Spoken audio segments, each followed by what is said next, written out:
So right, when I started freelancing last time, full time lah, back in my era, maybe like 2009. So era. that's about like. You're listening to Jom Sembang, Malaysia. 40 years ago, freelancing is not a positive word. Really? I don't know whether it's a positive word now lah, okay? Okay. Last time, freelancing is something like I don't know, you have enough income or not, stable or not, that kind of stuff. And I remember when I started freelancing full time, my parents go, my daughter do nothing, she just stay at her room all the time, every day. So it was a very, it's either have this label to it that means that you cannot find a job, or you're too lazy lah, so you'll do things your way at your time. Or you cannot answer to authority lah. Yeah, so it wasn't like a successful story kind of label. So I remember when I started off, I didn't even have any freelancers around me. It was that new lah. It wasn't like a popular thing. I freelancing like some cool thing. Last time it's like, wow, you freelancing can survive not? Hey, but wait a minute. Don't people always encourage you to be your own boss? It isn't freelancing that. I think back then, being your own boss for them is like you're an entrepreneur, you have team. You have people to manage and stuff. I was this solo people doing my own work, so they always have this thing like, can work meh? Like, you know how much can you find money on your own? That kind of thing.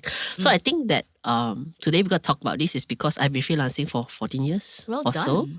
And I remember my third year, I started mentoring other freelancers wants to be. So yeah, how long have you been freelancing? About 13 years or so. Quite long lah. Actually, before that, we were the first few freelancers. Yeah, we pioneered no lah. Before that, I had a job, part-time, 24-hour-a-week job, but I had my freelance thing on the side, right? But when I quit that job, then I became, I suppose like you said, full-time freelancer. Before that was part-time. So was there a reason or purpose that you that I went full-time? Full-time freelancing? Not really. I just felt it was time to give up that job. And then, so I can do this full-time. It just happened like that. So like how I started off was, I was working quite a few times, and every time I changed job was because it's either there's no more growth, or I was bored. Like, you know how efficient I am at work, right? Yeah. So right, I remember my last job, it was quite efficient, really boring. Really. So I decided to just quit and do my own stuff because I realized I can do more things if I'm not stuck to a 9 to 5 job. Okay. Because 9 to 5 is like, even if I finish my work at 1, right, I still need to sit in the office. And you have to wait for the next job. Okay, for those of you who don't know, right, Gina, right, when she gets a job to do, right, she can do it like super fast. She says, okay, I'm going into my manic mode now. And it happens really fast. Then you're like, done already? Yeah. So I actually started freelancing because of that. I wanted to do 10 projects at the same time and not stuck at 2 projects and then still have time and then cannot get out of it. So that was how I started. But it's also because I can write and design. So usually a writer wait for the designer wait for a writer. Now I just do both and then the whole package lah. Correct. Yeah, you can so when I started freelancing, I had that in mind that I'm able to do more. But I wasn't thinking about the earning more lah. Right. Because I was trying to fulfill that whole being very productive and not stop my productive level, you see. Would you say freelancing is very connected to people in the creative arts, or? I would think so, isn't it? I think back then, yes, but now no lah. I even have freelance accountant friends now, freelance lawyer friends now. It's a very trend now. Okay. Compared to back then. So back then when I started freelancing, my exciting part was the growing curve of like, now I need to manage my own client. Because if you're working in the agency, right, someone manages it. Someone bills the client, someone go and take the brief, whatever. Now I have to go and take the brief. I need to go and bill the client. I need to get money. And then I remember the first few times when I was learning about finance, I don't even know the difference between quotation and invoice. Okay. So it was the numbering system, and then first year, then my accountant said, the numbering system wrong. Then I said, correct, 1, 2, 3, 4, 5, 1 quotation, 1 invoice, 1 quotation, 1 invoice. They said, no, quotation is another number, invoice is a number. And because the time I was very young, I was only about 25 or something like that. Okay. So it was a clueless way lah. That's why when I finally had a system, 3-4 years later, when people started freelancing, I started to sit down and, you need to have this quotation, invoice thing. Because no one teach you this when you are freelancing at such a young because age. you got no boss, so you... Correct. Yeah. And it worries me now when my niece and nephews at that 20, 21 say, do freelancing. And then say, have you invoiced a client? What's invoice? then you will be like, So that's why it's a good topic to talk about. Okay, question what do you think is the most difficult thing for freelancing? Chasing payment. You know what's mine not? Why? Deciding how much to charge. Oh, I used to have that. See, then after that I mastered that, so I'm quite okay with it. So I remember third or fourth year onwards, I started to mentor other wannabe freelancers. Okay. Yeah, that time it's still wannabe. It's not, like I said, it's not a hip thing like now. Like I'm a freelancer. So before they quit their job, they actually come sit down, yum cha.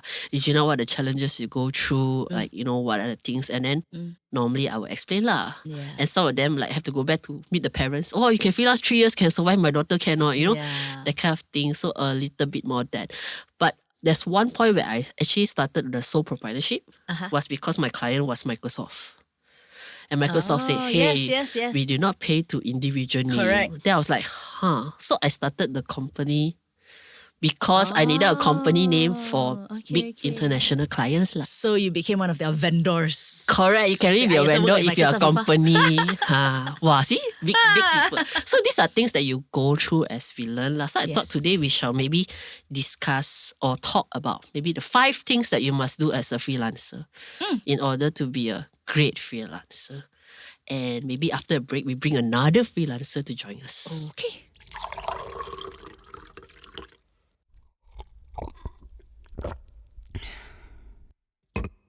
This episode is brought to you by CMate Communications. They do design, they do copywriting, and they do all sorts of creative content. So if you like what you're hearing on Jom Sembang Malaysia, if you like the artwork, do reach out to them, CMate Communications on Facebook.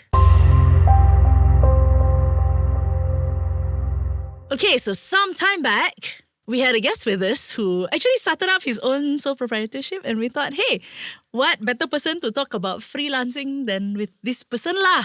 Correct lah. Always good to hear from someone else instead of just two of us. Correct. And this guy's name is... Do you remember? Back in episode don't know what?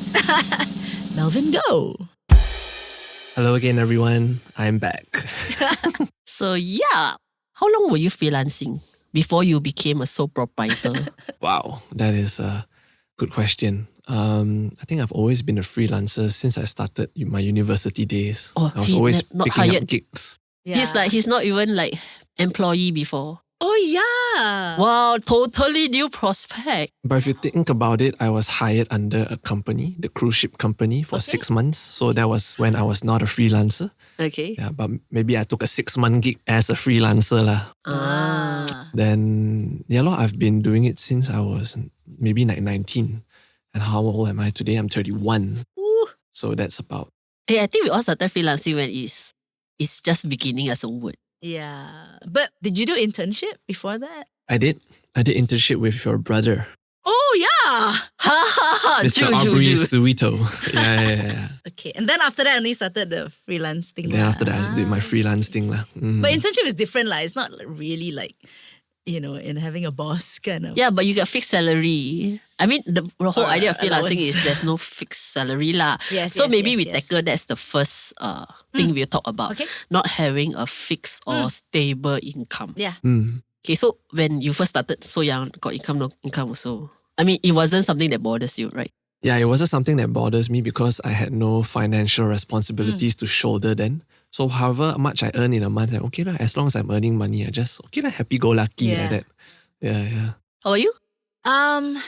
Okay, so my freelance gigs, at that time I was having a part-time job, already 24-hour job. So it was always a top-up. Okay. But when I quit the job, suddenly it was like, enough or not to cover. But interestingly, I think it did. But you know, unlike you, I'm not the type of person that track everything unless it's at the end of the year. Then I only do my tax. Then I see, okay lah, income was okay lah. Or, okay lah, got minimum wage lah at least lah. Or, this year was quite decent lah. But I've never kind of really worried about it lah. At what age were you freelancing just now? I mean, I think I told you you the should year have a that- car. You should have a car loan or house loan by then. Yes, exactly. So in 2010, I had the loan for the house. I had just bought the house. I had just bought the car. And then I decided I was going to quit the job. Okay, your story more interesting. Come. So, I don't know. For me, really, it was a leap of faith because I grew up in a scenario where your parents say, first, try not to incur too much loan. And then secondly, it was don't quit your job until you have another job lah. So it did occur to me that, wow, so I'm quitting my fixed salary job, and how am I going to pay the loan? But very interestingly, I actually managed, and those were the days where you could put in a lump sum. So what I did was, whenever I had a gig with a decent payment or a few, I would kumpul that and lump sum pay for the house so that my interest would come down. And amazingly, I paid off the house and the car. I'm really, really so grateful. So Congratulations. It's like so blessed. Yeah. Wow. I also don't know how, but yeah, thank God. Okay. So when I first quit my job, I think that was third or fourth job. I had quite a high salary. I was under the special CEO department of some bank, so quite high salary lah. And bank, you actually have extra finance benefit. Yes. You get more interest, then you get lower interest if you're taking a loan, but you get higher interest if you have saving. Right. So when I quit my job, my friends and my family all think, bodoh, this girl quite silly one. Because you got 1% or 1.5% extra savings and everything. Like, why would you do such a thing? And my reason was because, like I say, I'm bored, you know. So my first tip to other people who want to be freelance, you must have at least 3 to 6 months of cash flow. And because I was working in the bank, the money was quite good. I actually have 3 or 6 months cash flow lah. So if you are thinking of starting a freelance lifestyle and you have a job now, I would say maybe you need to make sure that you have at least 6 months cash flow lah. Otherwise, you really struggle as a freelancer. I mean, if you have no finance burden or whatever, it's fine. But you still need to cari makan what? You still need to eat lah. I mean, some people are okay. Like me, I remember my first 6 months, I just lesser Starbucks. You know? That kind of thing. But some people are not willing lah. Yeah. So I think that was one financial tips that I always tell my peers who wants to take that leap off. Not like Melvin here, started with no, like it's the first job, you won't know what is actually your salary. I think my question to you would be, after a year or two, how do you know whether you are earning decently for your experience? Because you have nothing to compare to before this. How do I know that I'm earning decently? I never really thought about that, you know, even in my first 2 years or after that. But I just knew that I wanted to earn however I can, earn as much as I can, and save as much as I can lah. So whatever income that came in, I straight away dump it in my savings account, and then I usually don't really touch it because, like I said, I don't have any financial responsibilities. Food's all provided at home. The most also I go out, and I don't really spend a lot. I eat very simple. I love chicken rice, and I compare everything to chicken rice, whether the value and the price and the portion and everything. So if I look at expensive food, is this worth eating? Then compared to my Chicken 7 rice? ringgit, 10 ringgit chicken rice, no, it's not worth eating. I won't eat one. Okay. That kind of thing. So I think it never really occurred to me like, oh, am I having enough? Because I was still quite young and naive and living the free life. Yeah. Okay, the other question would be, do you think that if given a time to go back, would you have gotten a job first before you start freelancing? Would that change anything in your journey now? I think not really. Not really. No. Because a lot of young people now, they graduate, right? First thing they do is freelance. What do you think about that?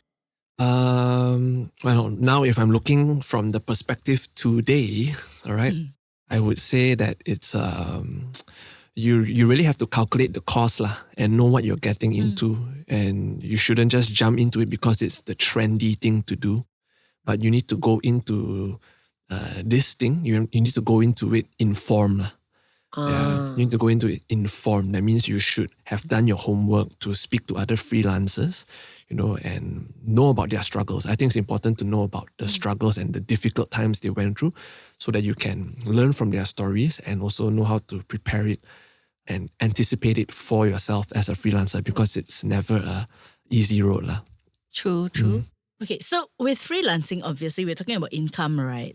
And it's very, very related to how often you get jobs or how good, what kind of jobs you get, right? Okay, so what would you say are the most important things to practice or keep in mind lah? How do you ensure that you keep on getting these good jobs, right? Is it marketing or is it, what would you say is the way? I actually think that if given a chance, people should start with a job.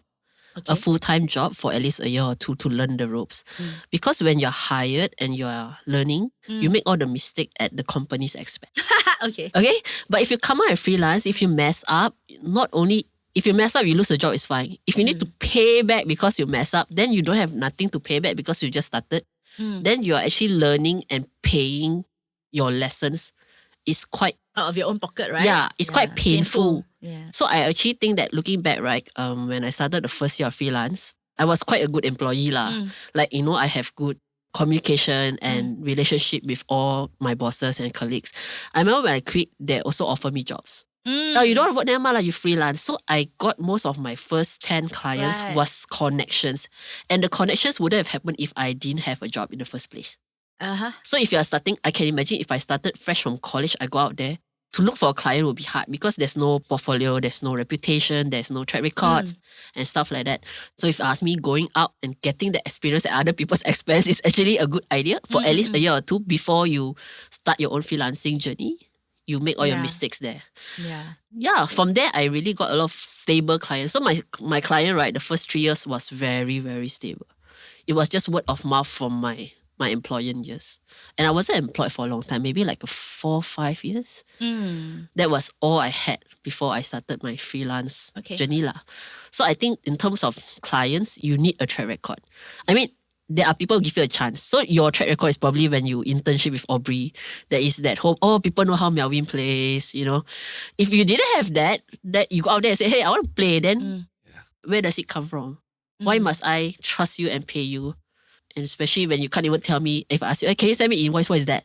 Well, lagi your first 10 clients, right? But I think different industries is different lah. So for yourself, it was more of communication lah, design and communication. My job, my fixed job, and my side gig were two different things completely, right? Because it was an office job. I was working in a women's NGO. But even then, I think it was helpful because the stresses that come with working in an office. And I suppose for me also starting out, that kind of gave me a little bit of income to manage the expenses. Yeah, rather that than cash flow that we relying mentioned just totally on gigs, on singing. But for you, right, it would be different, right? Because as a musician, you either work in a studio. How do you work for somebody as a keyboardist? Well, it should be, what's your client prospect? Right. I think as a musician, you have a lot of different, so-called to say, career pathways. Most of the time, we see music graduates, when they graduate, they usually become performers, or they become teachers or educators, or they work in a studio doing production or arranging, or they go and sell insurance after that. Okay. Okay. He does all three. I don't know about the insurance part. Maybe all four. I pay for insurance only lah. Okay. Okay. So I mean, if it helps if you already know what you want to do, from the very beginning of your music education days while you're studying college or university, because it helps you to be a bit more focused. I have friends who have actually excelled as performing musicians, but they decided to work in studios because they don't want to, do a gigging kind of lifestyle. Okay. They prefer sitting in the studio and just arranging and following a more fixed 9 to 5 kind of system. Right. Some people, they don't like the 9 to 5 system. They want to perform because they enjoy performing and they enjoy making a living out of performing. So they're willing to do that late night hours and that kind of stuff. I guess for me, I knew that I wanted to be a performer. And that opportunity actually came more like when I started playing with Juwita. When Juwita, invited me. I was still in UCSI at that time. Then everyone in UCSI found out like, wow, you're playing for Juwita. And then it's like, yeah, word of mouth went through, that kind of thing. And so that also kind of helped, to kind of elevate a bit and boost my reputation. Like, oh, he's the guy that can play. And then same thing, right? Like word of mouth also goes around and around. And then I start getting calls from people. And then these people will continue calling me or not. It really depends. Okay. And yeah, from there, I kind of built my portfolio and reputation. And then slowly more and more gigs come. And then it's where I know like, okay, this is something I can probably do for a long-term thing. In terms of education and teaching also, I have to give credit to Juwita as well, because she made me... We forced him to become trainers. She pretty much I have to do workshop, a keyboard workshop, how. So I kind of like threw under the bus, but then I learned how to do it. And then I actually learned and to love it. I learned to love doing it. And that actually led me to where I am today, doing lecturing as well. But my lecturing is a part-time basis. So I'm not sure if I'm a total freelancer now because I'm hired under UCSI as a part-timer, but I also have freelance gigs and freelance projects here and there and that kind of stuff. So pretty much freelancing still. Yeah, I think most freelancers have become multitaskers. Like That's a right, combination of Correct. different Because you sources. cannot rely on just one skill to feed you unless you're super good at that skill and it's the only one in the country or something like that, Like your brother No, but it also gives you that variety, right? I mean, sometimes you don't want to be just playing all the time. And like if you enjoy teaching, Correct. then it's... And some people, they don't be teaching all the time because then you don't have the practical aspect to keep you on your Correct. toes, I right? think freelancers are also people who are, cepat bosan lah. They want to do this, explore and grow, explore and Combo grow. combo.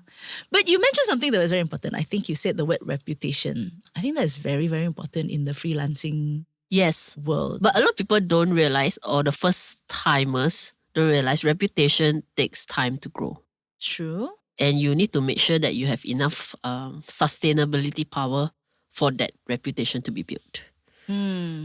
I think that is one lacking. But I think a lot of my nephew and nieces it's okay lah, my parents can feed me 2 years lah. I just go and do. That's fine. Right. By all means, go and do well lah. Don't play around lah, is what I'm saying. Yeah. But what advice would you give to these first timers lah? Obviously do your work well, right? But apart from that, humility. I think really humble lah. You need to tell people that you are also doing first time. So I think the question that I wanted to ask Melvin was, because you started off without a job, right? So it's freelance gig, right? Was there at any point in your life that you were doing jobs for free just to build reputation?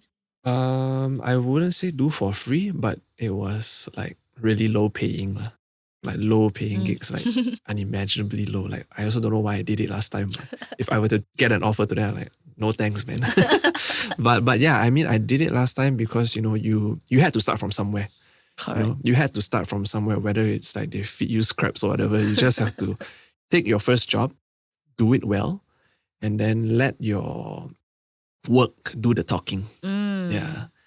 And that's how you grow your reputation. Correct. That requires a lot of humility lah. You need to be humble enough to start from the bottom lah. build your portfolio. And I think also humility comes with not promising the world. A lot of people... Okay, wait. So there's two, right? There's people I know, freelancers also, who promise the world and then cannot deliver. Okay. So a lot of times, they won't get called back lah because... Correct lah. One time cannot, second cannot time. burn already. Yeah. But at the same time, I've seen people who, the mouth so beautiful, but cannot deliver, but they still get jobs on. Okay lor. My mouth not like that. Have you seen? I've seen before lah. But For yeah, sure, yeah, yeah. for But sure. I think discerning people would know lah. Yeah, I mean, How only long it 1-2 lasts. times lah. So I have also lost clients. Clients, for example, like, after a few years, right, then they say, my niece can do cheaper than you lah. She also learn design. It's a fraction of your price. Or I found another agency. Or I found another freelancer. Okay, I 5 years for the first year, right? Yeah. 50% cheaper. Yeah. So I used to feel like, wow, market spoiler lah, wala. Now I say, by all means go to the cheaper one lah. Because I realized after that I bring a different value, I bring a different efficiency that 1 year freelancer don't have. That's why he's at 50% because he's trying to build his reputation maybe. Yeah, okay? yeah. So normally I will release the client. And then I realized half of them come back a year later. That one cannot lah, cheaper but then 3 times more headache. And then when they hire me to repair the situation, then they pay extra for the beginning. Double, right? Yeah. Yeah, so I think if you can deliver, your clients won't run away from you. They can like go and take a break, try something else. They will still come back to you if you are a person who can deliver what you promised to deliver lah. So knowing your worth lah, your actual worth lah, right? If it's like, if you can do 20% of the job, don't go and tell you can do 100%. Correct. And then people know, okay, she can do this. Maybe not everything, but I'm willing to pay you this for Correct. this Because lah. at least that part of the headache is no headache lah. Correct. Yeah. Yeah. And I suppose the other thing also is knowing your worth in the sense, there are some clients who don't really want quality. Yeah, they just want it done. Got logo Yeah. can already. I don't care how ugly is it. Right? So those are the clients that I also willing to lose Yeah. because I cannot add it to my portfolio anyway. Yeah. You get what I mean? So it's like, never mind lah, don't need I hate it, you hate it, and then we get angry because it's a cheap thing, and then I Correct. get angry over this whole thing, but it's not worth it. So even in terms of music, right? Sometimes people they just want some background music for this one. Then by all means get a group or performer who will do the background music. But if I'm not really interested, so if you don't But want I to pay think for it's the so amount, important to educate your clients lah. yeah. I think when I first started, I had to explain to my client, oh, it's this price because it's like this, like this, like this. So like now Yes. that I work with you so long, right? So there is the whole, wow, why this band 500 ringgit, this band 5,000 ringgit. Then I say, this band no PA system, this band got PA system, this band got effects, this band no effects. Right, They don't right. see the difference. So you need to educate them before they can also understand why you value yourself at this amount. Yeah. Yeah. Educating, that's true. Okay, one last question Okay. before we end. What was your family or friends feeling when you said you freelance? Like, like say, hey, I got no stable income. Man. What was the, I don't know, the reaction, the challenges that you faced from people that you love? Oh, hear me. Why you look at me? I don't know lah. I know lah. Okay, I quickly go first. So I mentioned 2010, right? I had just had the loan. And actually, seriously, I was asking God, sure or not? Sure or not? And then I called my mom and I said, I'm going to quit my job. And she's like, oh, okay. I almost fell off my chair because normally she would be the first one to say, crazy, why you think money grow on trees? But I think when the time is right, they would know lah. For me, that was that turning point. I was really, really surprised lah. So that was okay. Although I have people, loved ones who actually would ask, like my godma, she used to ask, are you doing okay or not? Financially, how's work, how's life, everything okay? So that concern lah. What about you? I think for me it would be also similar, kind of like a mix. There are certain people who are just like very like taken aback when I tell them like, oh, I'm a freelancer. They're like, huh? And the typical stigma, towards music and freelance Or lagi. in Yeah, an Asian country, it's like, huh? Music ah? Can Sure I? not. Sure not. Can or not? Why? All these kind of doubts. And I'm like, I'm also very lazy to answer these kind of people lah. Like, yeah, that's what I do lah. It is what it is lah. Yeah. Then there are some people who are also concerned, and they'll check up lah on you, like how you doing and all that. For example, like I want to get married to my wife also. I also had to, like I just lay it out on the table lah for her parents, my Yeah, man. in-laws. Like, this is the nature of my job. But I can assure you that now, at least I have a master's, and in the long-term run, what are my plans and all this kind of stuff. Oh yeah, As a that would be an freelancer. interesting thing, man. You're married and it's like this guy is a freelancer, your husband. Yeah. So they are also more secure lah when I tell them like what are my plans and all this kind of future stuff to future-proof, so that I can also help save money for the household and all that kind of Kids and things. stuff, right? Yeah, eventually. So what about your grandma? My grandma. Since she this- cares so much for you, right? Sure, she must be like, "Ayo, my grandson don't know doing what lah. Earn enough money, not one." I think I've shared this story multiple times with Juwita also. Like my grandma, last time she used to go for a line dancing class in the morning, and then all our auntie friends will always say that, oh, 個仔啊，做呢個，個孫女做呢個啊, pharmacy. And that was the first thing on her head every time. Wow, pharmacy啊, 安尼最累啊, 嗰條超嘛, a lot of money. So every time she come and tell me about pharmacy, I hear, so I don't want to hear anymore. So one day I finished my gig. I mean, like, I got my pay for my gig already. Then I gave her some of the money. Then after she said, 谈一次这样多钱啊? That kind. Then I Okay, said, we'll translate a bit. After the listener go, what is this very talking and basically about? she said like, why you earn so much from one night of performance? I said, yeah, sometimes got this much one, quite good one, okay one. And then after that she like, oh, okay. She never bothered me with the pharmacy thing anymore. Yeah, I think parents or family members really need that. When I first quit my job, I think my parents were about like, so every month you still give us money. So I was Yeah. like, don't worry, I'll give you money. So I was like, are you sure? And then, they almost asked like every uncle, auntie that they know, like, can you please go and talk to my daughter? Something wrong with her, And then I had to like kind of make a deal and say, as long as I still give you your monthly expenses, I hope that you will still respect me trying to explore this Right. freelancing thing lah. Yeah. Yeah, but something that's not financially related would be because I stay at home, then I work from home. And then our generation, the parents, right? They go to work, they don't work from home. Yeah. At least before the pandemic, there's no such thing as work from home. Yeah. And if you sit in front of the computer like me, there's like every day she sit in front there, don't play what game. Yeah. So it's like totally doesn't make sense to them lah. And it's worse if you're doing it on your phone. It's like, hold it on Now your phone. you like your mother still give you that. So I think it's quite challenging. So for me, like one of the things that I always tell the freelancers to be is like you need to explain to your parents, but you also need to train them. So how I train my mom is like, I know my mom will be like, come now we go breakfast. Hey, you free right? Let's go shopping.